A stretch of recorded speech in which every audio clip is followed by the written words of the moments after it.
Hi guys, welcome to another video. A topic that comes up really often for me is protein. Who would have guessed? As a vegan, where do you get your protein? That's probably the most frequently asked question, and still I want to make a video about it because I actually think it's a really fascinating subject. Um, Basically, yeah, I mean, the most common misconception really is that we need a whole ton of protein in order to be fit, strong, and healthy human beings. Regardless of the fact whether or not plants have protein, it's the how much of protein that is just as often questioned. So I want to throw a really interesting fact at you, and that is that the average male body in 1 year goes through around 10 kilograms of protein. Okay, 10 kilograms sounds like a lot. How much do I have to eat in a day? That would mean divided by 365 for every day of the year, it's about around 30 grams, more or less. So the average male body, this is like an average athletic, active male body, goes through only 10 kilograms of protein in a year. I think the average female body goes through 8 kilograms of protein in a year. That's about 27 grams of protein a day. So that is ridiculously little. Even even like normal RDA guidelines and everything say about 60 grams or something. So that's double of what we actually go through. Um, so that's just a really interesting fact to bear in mind. Just that is how little protein we actually need. And I just when I first heard that, that was quite amazing because it's such a concrete number that you can really work with. And okay, let's play with this for a bit. So let's say our average male wants to put on 5 kilograms of lean muscle mass in this 1 year, which is quite a lot.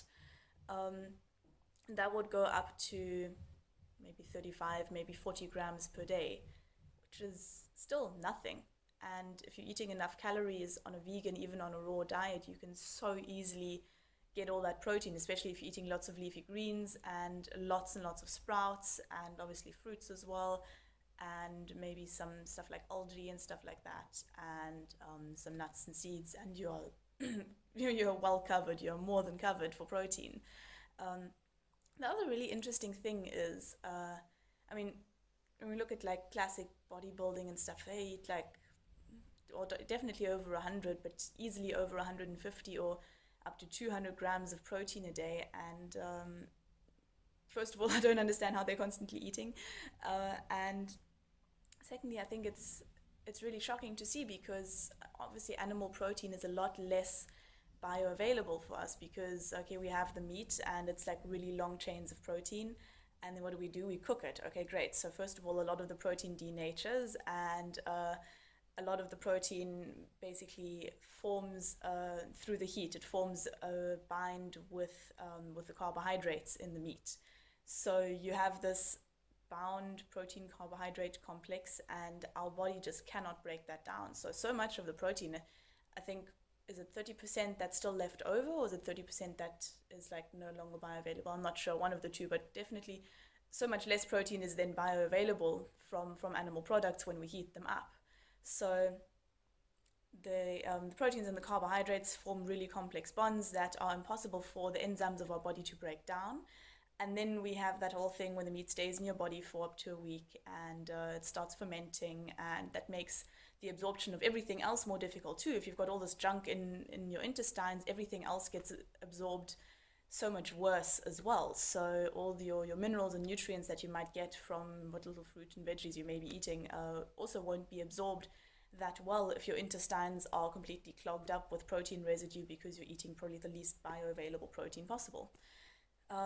So what's the other option is to eat fresh whole plant foods, obviously. And the cool thing about, especially for example, leafy green vegetables, is that the amino acids aren't in super long protein molecules, but they're often like free amino acids or like shorter peptide chains, which is just like several amino acids together, and they are so much easier for the body to break down. And if eaten raw, they're obviously also not denatured.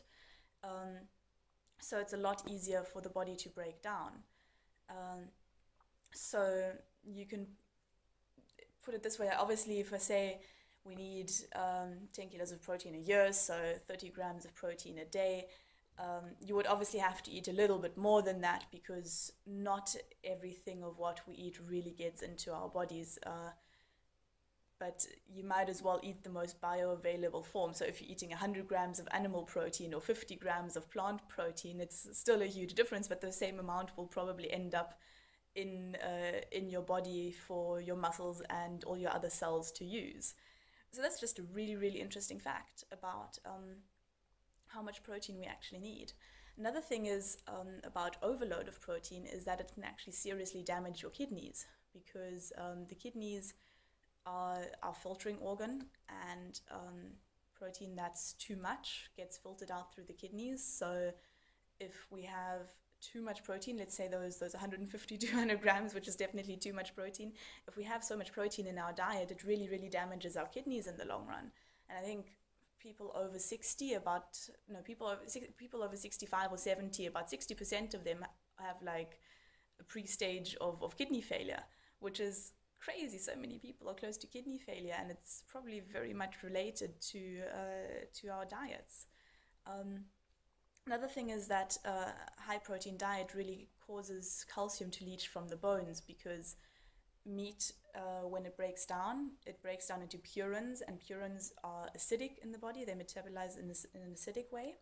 So the body needs to balance it out, and it uses usually alkaline minerals as buffers to balance it out, and that would be like your magnesium or your calcium, for example. All these lovely minerals that we get from plant foods. And that's why plant foods are so heavily alkalizing, and that's why meat and dairy and stuff like that are actually quite acidifying because they just break down into purines. And for example, milk, even though it contains calcium, from the milk being pasteurized and homogenized, the calcium is bound into huge molecules that aren't even really available. So the calcium is just useless, basically. So you can drink milk and you're like, okay, cool, this is acidic, but I'm going to have calcium in the milk and it'll maybe neutralize the milk, but it is in no way good for you. So just go and eat some greens instead. And it's really interesting because obviously, so you put something that metabolizes in an acidic way, you put it into your body.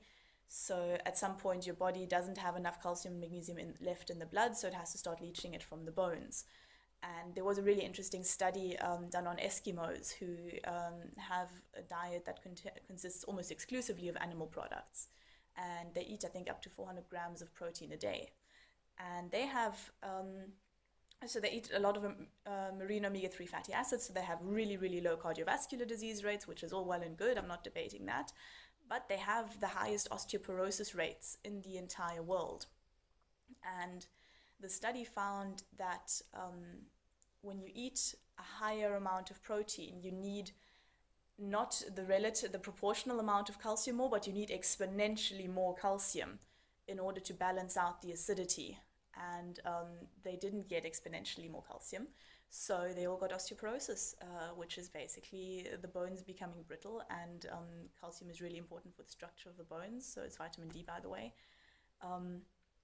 But basically, eating acidic foods causes calcium to leach from the bones, and then we have all these calcium byproducts of the acids being bound by calcium, and then that also goes through your kidneys. So your kidneys are already pre-damaged by the amount of protein you eat, and now you're putting calcium through your kidneys, and that can actually really lead to kidney stones.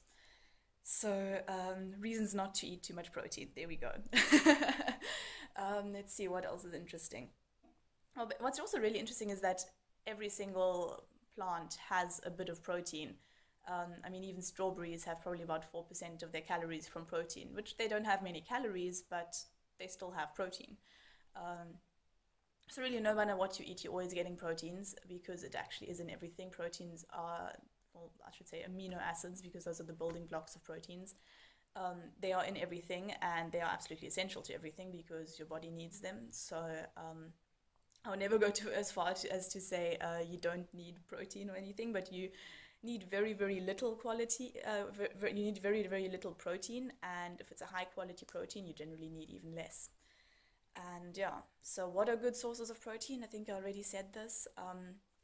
Leafy greens, dark leafy green vegetables. My favorites at the moment are kale and like darker lettuces are really great for me at the moment. I love carrot greens because they're just super easy to get and you often get them for free. So those are great in smoothies and juices and stuff. And Sprouts are fantastic as well. You can sprout like beans and lentils, and you can also sprout stuff like seeds. So you can do broccoli seeds, you can do mustard seeds, you can do alfalfa sprouts, which are really tasty. And those are, you know, you could go as far as to call them absolute superfoods, because they're also really rich in enzymes and they help your digestive system, which is the opposite of what animal proteins would do. So dark leafy greens and sprouts, nuts and seeds are also quite good, obviously a little bit higher on the fat, but they do also contain quality proteins.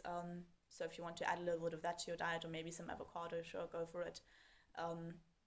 Just don't overeat on those. But I mean, sprouts, you can put them on anything. They're even tasty on bananas, basically. Alfalfa sprouts are my absolute favorite, and mung bean sprouts are really, really tasty as well. I absolutely love those. So yeah, those are really good protein sources, and yeah, you don't need that much protein, but if you do want to get your protein in, and if you're a bit worried about that, just go for the high quality plant sources. And that's it for today. Yeah, let me know what you think of this video, and let me know what your opinion on the whole protein subject is, and how much protein you get in a day. I'd really like to know. I'm quite interested. And don't forget to subscribe to my channel.